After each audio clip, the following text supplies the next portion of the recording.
Faith is belief in Allah and the messengers, the angels and the final day and the holy scriptures. To believe in destiny, that good and bad both come from Him, and the resurrection. There is no God but Allah. La ilaha illallah, la ilaha illallah, la ilaha illallah. محمد رسول الله. لا إله إلا الله، لا إله إلا الله، لا إله. السلام عليكم ورحمة الله وبركاته. إن حديثنا اليوم عن شيء منتشر بين الناس، مسلمهم وكافرهم. إن الله تبارك وتعالى لما خلق آدم وأنزله إلى الأرض إنما أنزله ليعمرها. يعني شوفوا، ربنا جابكم من الواطة دي عشان تعبدوا تعمروا الواطة، لذا لم يكن في الإسلام رهبانية، ولا قال الله تبارك وتعالى ورهبانية ابتدعوها ما كتبناها عليهم. المراد إنه الناس تتحرك وتتحدث والناس تمشي لقدام. صح ولا ما صح يا جماعة؟ المشكلة ربنا شنو بيمن على الناس يمشي لقدام ويخترعوا حاجات، والحاجات دي قدر ما اخترعوها إبليس زمان قاطع على نفسه عهد قدام ربنا، قال فبعزتك لأغوينهم أجمعين إلا عبادك منهم المخلصين. حديثنا اليوم عن أحد مواقع الشبكة العنكبوتية، الفيسبوك. طبعا الأمة دي كلها منفسبكة. لا بقى واحد سوداني منفسبك. يا أخي أنا مرة في الفيسبوك اخترعوا لي بجنب خالي أخومي. يا خالي يا أخي ولد الصغير أكبر مننا، يقعد عنده موقع على الغدي أمه. ولد الصغير أكبر مننا يقول لك بلا تاشل بجنبه. خالي انا ده رايكم شنو يا جماعه؟ الامه دي اصلا مسلمه وكافره ومفسبكين. تخش الفيسبوك تنط لك واحد ما عارف ابغى يدرع اسرائيل تعمل لك موالي اضافه. ما عارف هنا ما عارف اليونان. صح ولا ما صح؟ بقت مواقع تواصل، لكن شبابنا وامتنا اساءت استخدامها. يا جماعه السيف يكون وسيله لنصر الحق ويكون وسيلة لنظام الدين. صح ولا ما صح؟ السيف ده ممكن تشيله تجاهد به، وممكن في نفس الوقت تعمل به شنو؟ تقتل به وتخش به الناس. صح ولا ما صح يا جماعة؟ الفيسبوك زي الشغلة، في ممكن يدخلك الجنة وممكن يدخلك النار، والمشكلة الرجل كان بيدخلك النار وتجيب لغاية هنا. حتى كان من الدعاء المأثور شنو؟ واجعل الحياة شنو؟ زيادة لنا في كل خير، واجعل الموت راحة لنا من كل شر. في ناس ساعة يموتوا سيئاتهم ما تموت معهم. أسعد الناس من إذا مات ماتت معه سيئاته. يعني زول ساعة تفنوا كده يا مش حبايب، ما في زول داير منه حاجة. زول وراه في الدنيا داير منه حاجة ما في، لكن في ناس سيئات جارية. هسه خش لأولاد المسلمين تلقاهم الأمة كلها مفسبكة. انت عارف والمصيبة تلقى لك ولد وسمي نفسه دي. لقيتكم دي ولا ما لقيتكم دي؟ ده نظام شنو؟ نظام المناد يعمل له طلبات صداقة بسرعة. تلقى ولد والله جد، تلقى ولد يا ولد شفت بيش انا بعده، لكن ده اكون الولد النوع بجلط راسه للفاسدين. اسالك الله انا بيش انا بدي اسمي نفسي هي ام في الفيسبوك. بتجي عليك الله برضاها هسه عليك الله. الناس كم ما بعرفوني بقبل لي روحي. تبقوا شفت من النوعية المجلطين راسهم بالفاسدين، يا شفت المختلف في الفيسبوك ما عارف هيام الكدر. يا اخي هيام الكدر ولا انصاف مدن. الناس بتكون واقعية. صح ولا ما صح؟ وتلقاها كلام واضح. يا جماعة لم ينهنا الله تبارك وتعالى أن نستخدم وسائل الاتصال ولا أن نتجارى مع ما يحدث في الدنيا من تطور، إنما نهانا عن شنو؟ عن استخدام ذلك في معصيته. صح ولا ما صح يا جماعة؟ هسه كان ربنا ما قال أدي شنو؟ أدي للخواجات دي اخترعوا الفيسبوك، واحد بيخترع ما بيقدروا. صح ولا ما صح؟ توفيق من ربنا. لكن أولاد المسلمين بيقوا شنو؟ بقت وسيلة للمحرمات. ونحن السودانيين ذاته يعني حتى من الحاجات الغريبة قبل فترة بتواصل مع ولد عمي في هولندا، قلت فين نشوف ولد عمي ده يا أخي، نخش لصفحته نشوف طبعا من صفحة صديقة بتخش صفحة أصدقائه، والله أصحابه كفار راسهم عديد. شفت كفار راسهم عديد، صفحاتهم محترمة أكثر من المسلمين السودانيين. رأيكم شنو؟ كفار راسهم عديل. شفت أصحابه كفار راسهم عديل هولنديين، صفحات محترمة أكثر شفت من السودانيين. يا هم ولا ما يا هم يا أخي؟ حتى صار في البلد دي بقى كان في واحد رسل لك طرف صباغه لما تلاوس. يا ربي ولد ولا بنت بعد ما يكون ولد؟ يا ربي الزول ده كيف؟ ما مرات شنو؟ مرات فجأة كده تلقى في صفحة تلقى لك حاجة ناقصة. انتوا قايلين دي يا جماعة ربنا بيسألك عنها. شوف أي حاجة عملت لا لايك، شفت لايك كده ده ظهرت في صفحة صاحبك إن شاء الله كان صورة ملكة جانسي المالين بقى فيسبوك ده كله. طبعا نحن أنصار سنة يكون عندك أصحاب كيف تجيك الصورة ناقصة سلام قول من رب الرحيم تحت ملكة جانسي يا زول. يا أخي أنا أقول أنا أنصار سنة مالين ملكة جانسي ومالينا شفت دي أنا هسه شفت أنا وجع انت كده ده وقفلتها. شفت الزرع عمل لا لايك سيئات طوال. تخيل باليوم بيجيك كم سيئة؟ بيجيك كم سيئة؟ كثيرة ولا ما كثيرة يا جماعة؟ كثيرة شديد صح ولا ما صح يا جماعة؟ كثيرة شديد. لا خلي الناس اللي بينزلوا أفلام إباحية. في ناس شغلتهم يضل أولاد المسلمين قال ربنا ما بيسألوا. أنا أحكي لك قصة غريبة سمعناها من أحد المشايخ قال كان لي صديق سيء جدا وكان أسوأ شيء أنه جعل موقع إباحي. كان يوميا يظل في صفحته يشيل وينزل لك موقع الصورة الإباحية. قال فمات. وطبعا أكبر مصيبة تموت الباسورد مفصول بعد غيرك صح ولا ما صح؟ قال ما جعلني أفكر في الموضوع أني رأيت صديقي بعد موته رأيت كلابا تأتي فتبول على قبره. قال شفت صاحبي في النوم بعد ما دفناه في كلاب يوميا بتجي تبول في قبره. قال فعرفت أنها تلك الصور التي أنزلها في موقعه. قال بس عرفت شفتها غطست حجر شفت الكلاب دي كل الناس شفتها اللي بيحضروا الصور دي صح ولا ما صح؟ أسع في كم نفر يا جماعة بموت بالصدفة؟ انتوا ناس الفيسبوك ما بموتوا؟ ولا صفحة اللي بيكونوا عارفينها أولاد الجيران يا جماعة قد يأتي الموت في أي لحظة والله جد. ممكن الحاجة تنزلها أسع تطلع في البشرة العربية وموت صح ولا ما صح؟ سيئات جارية. شوف تبقى زي الفنانين تبقى انت والجماعة اللي انقرضوا زمان ده شفت ناس نادر قدر وما عارف اللي قدر ما الفنان يقول تلم في كسب الدشم شيء ده تبقى انت ويوم واحد. دي حاجة عايز الفيزيون بتحملها تبقى السيئات الجارية. يا أخي انت ساعة ما بقيت مفتاح للخير ما تبقى مفتاح للشر صح ولا ما صح يا جماعة؟ يا أخي أقول لك حاجة انت كان سيء جدا سيء جدا. قال رسول الله صلى الله عليه وسلم إذا بليتم فاستتروا. انت كان قاعد يا أخي أنا بإذن زول تلقوا المسلمين والمشكلة ما خجلان يرسل لك طرف تفتح صفحته وخاف صورته يعني راجل ده يا أخي أنت كان راجل مقطع تكلم في الحكومة دي خليه بكتب يدخلوك السجن ويغيروا من خلقتك دي تكلم في الحكومة ده خليه بكتب يغيروا من خلقتك ومن خلقتك جابوك ذاته صح ولا ما صح يا جماعة؟ يعني خاف صورته عديد خاف صورته وما خالف وتلقاه بنفس الصورة منزل كلام قبيح جدا. من يتحمل مسؤولية هذا؟ وفي ناس في الفيسبوك ما بيستحملوا الدعوة. حتى من الحاجات الغريبة أسع احتمال الشغلة دي انتشرت عند الناس قريب. أنا أتذكر قبل سنتين كان عندي صاحبي اللهم خاشي بصفحته فبدردش له مع واحد شكله يا زول بتاع كورة يا زول غايته قدر ما نعصره في الدين يا زول يشيل ويرسل لنا كورة كده يا زول اتق الله يشيل يرسل لنا كورة ده يعني ضربة جزء اللي احنا ذاته ما عارفين كورة بس يا زول يا زول كورة يا زول يغنى. في النهاية قال لنا يا جماعة شوفوا قال أنا ما زول دين ولا أي حاجة وعمر أخواني طلع فاكم شنو؟ قال لنا يا جماعة شوفوا أنا ما زول دين ولا أي حاجة وطوالي طلع زول شنو؟ ما زول دين زول شنو؟ هتكون شغال شنو يا جماعة؟ يا أخي ممكن تكون حسنات جارية. أنت كان أصلا ما قدر تفريق الدين إن شاء الله تعمل رابط بس شفت رابط بس وتعمل لايكات وكان بالغت شديد تعمل مشاركات. الناس اللي بيرجوا ربنا بيهديهم بسببه بيهتدوا ولا بيهتدوا؟ قد تكون سبب لهداية أقوام خارج بلادك حتى من القصص الغريبة جدا.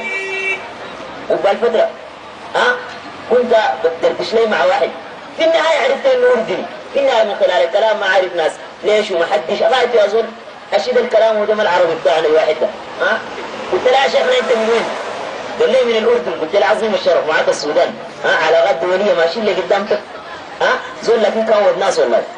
كنت قلت له يا اخي انا والله الفيسبوك ده مقتنع به، لانه شنو؟ لانه كثير جدا واحد بيكون عامل لك راجل في النهايه تلقاه فلا شيخنا اديني رقم تليفونك، كان نتاكد انت ذاته راجل ولا ملا، رصيد العالم نتحملها يا زول، ما مشكله يا زول، دقيقه بس جنيه، لكن نتاكد اول حاجه الزد ده رقم وتاكد له تمام الحمد لله غايته ما قصر.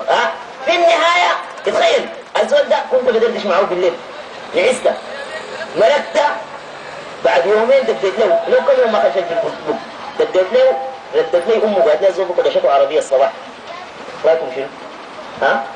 في نوعيه زي دي كثيره، لكن الواحد تلقى بالليل كان بدردش معاه بنت، قول لها خلاص يوم الخميس تعالي لي، قال في حبيبي وولس، طبعا خلاص يعني اطلع شفت يوم الخميس يجلط لك شعره ويمرق تب تنقلب دول عربيه، تقوم ده بودي جنه ولا بودي النار؟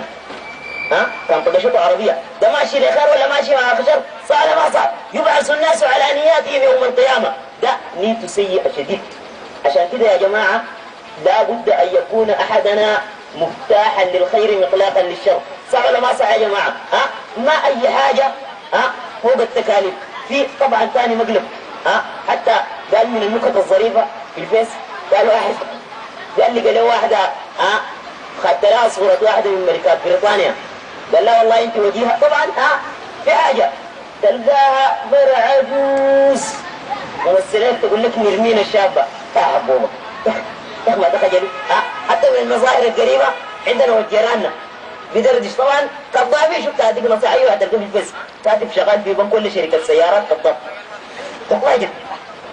احسن تكون انصار سنه زي انا كده تكتب اعمل في الدعوه الى الله، ده انصار سنه تكتب لكن شفتها كذب وزاته، قال يا زول خدت صوره ما عارف لقطها من وين، عمل لها فوتوشوب، قال يا زول ودق وجهي كده ده يا زول، وكاتب فكره في المشرق واتصالات ودي خدت له ما عارف هناي ساعه مشى، ويا زول تقود ناس سافرنا من هنا الشماليه داير يتزوج حلال دلال، رايكم شنو؟ طلع هو عمره 25 سنه وهو عمره 34 سنه، كاتب له عمره 19 سنه، رايكم شنو؟ كاتب له عمره 19 سنه عمره 34 سنه، يعني بتربيه، صح ولا ما صح يا جماعه؟ الكلام ده بيجوز؟ طيب حكم الغش في الفيسبوك الا تعتبر معاصي؟ كان في الفيسبوك قعدت مع زول قلت له والله يا اخي انا ساكن كافوري وانت ساكن الحلفايه، معصيه ولا ما معصيه؟ كذبه ولا ما كذبه؟ قال الله تبارك وتعالى ما يلفظ من قول الا لديه رقيب عتيد، وقال رسول الله صلى الله عليه وسلم شنو؟ وقال الله تعالى اليوم نختم على افواههم وتكلمنا ايديهم، شفت يدك دي؟ تكتب لها تقول انا كتبت لنسرين قلت لها نتلاقى يوم الخميس في الكوبري، بتكتبها ولا بتكتبها؟ بتكتبها صح ولا ما صح يا جماعه؟ فاخر ما نريد الحديث عنه ده طبعا ده كلهم هينين، المصيبه تلقى لك واحد في الفيس ده يغيظك، الناس ماشيين لي قدام تلقاه يقول لك احباب الشيخ ابو قرون، يا اخي القريه اللي تقول لك والله تريح منك امه محمد يا احباب ومريدي الشيخ ابو قرون ده شفت زي ديل قاعدين ولا ما قاعدين؟ ديل مش بينشروا المعاصي، بينشروا الشرك راسه عديل زي ده تكتب له تقول له يا اخي انا اشوف لك خلوه خشها ولا اشوف لك قرضه وكلها، صح ولا ما صح يا جماعه؟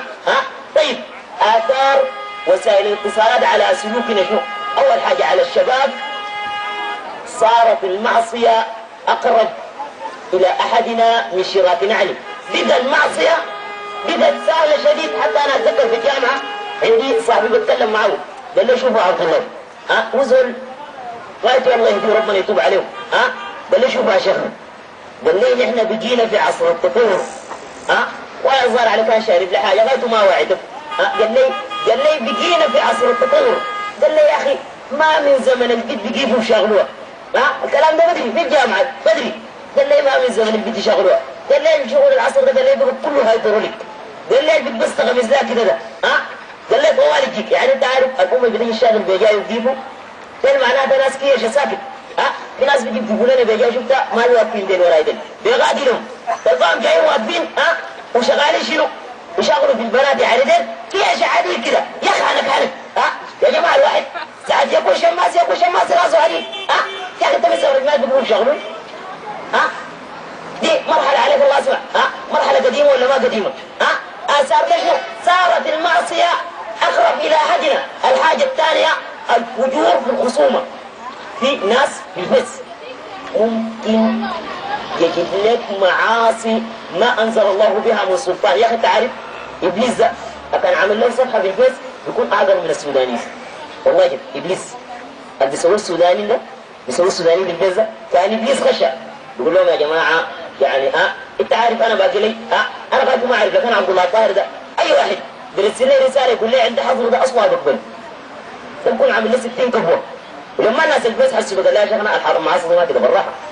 ده اصلا ما تبغى تفتح يقول لك عندي حظر ده طب يكون قاميص 5 شيء صح ولا ما صح يا جماعه؟ صار الشباب ياتون بالمعاصي ما انزل الله بها من سلطان بل وصارت سبب للتجمع بالمعاصي. ممكن انت عارف بالبوست تعرف لك ناس من الحلفايه يقول لك صعالي قندرمان صفحه تعمل لها لايك يقول لك عندنا لما لان تلاقي حبيبين في الاستتلاقوا وبعد ده يعني زمان اصدقاء السوء زادوا بقت سبب شنو؟ اقرب وسيله للتواصل بهم الفيسبوك. السبب الاخير اخر ما نختم به حكم الخلوه مع النساء في الفيس. الا تعتبر خلوه ولا ما تعتبر؟ كان بتدردش لك مع واحده خلوه ولا ما خلوه؟ كيف؟ كان بتدردش لك مع بنت هنادي في البحر كان قبل ده كيف؟ خلوه ولا ما خلوه يا جماعه؟ والله يا جماعه الكلام ده خطر شديد يا جماعه. الناس ما تستهين به صح ولا ما صح يا جماعه؟ بيستهينوا به الشغله دي يا جماعه ما سهله. الله تبارك وتعالى ما يلفظ من قول الا لديه رقيب عتيد. لكن كما هي احدى وسائل الاتصال وسبب للباطل قد تكون سببا للخير. انت عارف حتى من القصص العجيبه اللي بتبقى عندنا واحد بيحكي لنا عن شيخه قال لنا شوف الزول ده قال عنده حاجه غريبه خلاص قال في الشارع كان لاقاك كان لقاك في الشارع قال له ابدا الادمن بتاع الصفحه تصدقه ما بتصدق تب قال لي ده التزموا عليه اسلموا عليه ابن نصارى هسه لاقاك مسلم مشوا التزموا عليه ابن نصارى في يا اخي وكده اللي يقول اللي ينزل يوم الجمعه يقول جمعه مبارك ووصيكم بصوره الكهف فواحد قرا برضه ميزان حسناته صح ولا ما صح يا جماعه؟ الشغله دي يا جماعه قد تكون سببا للخير. قال اسلم على يده الكثير من النصارى من باب صفحته بس شفت صفحته دي بيجوا ناس بيقولوا الكلام ده وبينزلوا في ناس اسلموا راسهم عدل نحن في ناس واحد بسببه كمية من الناس يرتدوا وكمية من الشباب يضيعوا وكمية من الشباب يزيحوا ومن المسؤول عن ذلك؟ ده كله في ميزان سيئاتك يوم القيامة. عشان كده يا جماعة آخر حاجة أوصي بها نفسي وإياكم أن تعاملنا مع وسائل الاتصال لابد أن يقاس بميزان الشرع. أي حاجة تعملها قبل ما تعمل لك لايك عشان تجي تظهر بصفحة الناس التانيين وقبل ما تيجي تظهر بصفحة الناس التانيين صح انت كان عملت لايك لصاحبك بتشوفها صح ولا ما صح؟ وقبل ما تعمل لها لايك والناس التانيين يشوفوها شوفوا دي بتودي الجنة ولا بتودي النار؟